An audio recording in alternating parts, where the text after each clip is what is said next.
দেখো কি অবস্থা, রান্না খাওয়া একদম মানে জীবনটা শুধু এইখানে এসে আটকে আছে। তো চলো, বললাম আজকে কি হয়েছে বলো তো।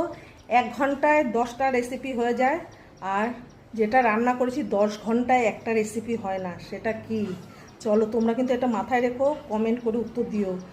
10 ঘন্টায় একটা রেসিপি কমপ্লিট হয় না, কিন্তু 1 ঘন্টায় 10টা রেসিপি হয়ে যায়। তো সেটা দেখতে হলে চলো দেখাই কি রান্না হয়েছে আজকে, যার জন্য বেশি কিছু রান্নাবান্না করিনি। চলো ব্যাক ক্যামেরায় দেখাই কি কি রান্নাবান্না করেছি। তো চলো, প্রথমেই আছে, আজকে একটু ভাতটা বেশি লাগবে, গরম গরম এক হাঁড়ি ভাত করে নিয়েছি। দেখতেই পাচ্ছ গরম গরম ধোয়া ওঠা ভাত। আর ঝুড়ি ওঠাই, এই যে এখানে আছে শুটকি মাছ, এখানে আছে কালকের একটু পুঁই শাক, আর এই যে ঘি গরম মশলা ছোলা বাদাম দিয়ে এটা রান্না হয়েছে।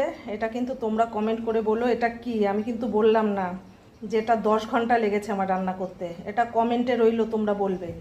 আর থালা উঠিয়ে দেখা যাক আর কি রান্না করলাম।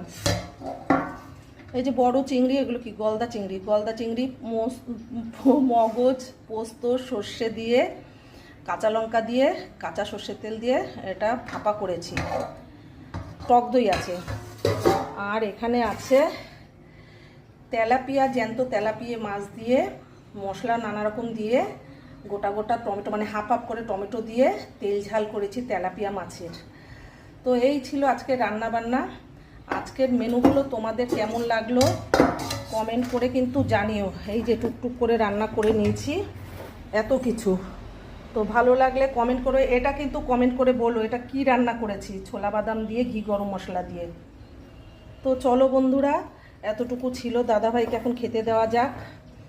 আর ভালো লাগলে লাইক কমেন্ট শেয়ার করতে ভুলো না। আর কথা ওই যে বললাম না, উল্টাপাল্টা হয়ে যাচ্ছে, মানে এই গরমে এখন জামাটা যদি আমি নিগড়াই, আমার জামা থেকে ঘামে মানে শেষ। তো এখনও কোনো কাজকর্ম হয়নি। তো চলো, এই যে দেখো সবে রান্না করে উঠলাম, গ্যাসের অবস্থা দেখো, এই যে গ্যাসের অবস্থা, এই যে কড়াই সব এখন মাজবো। তো চলো।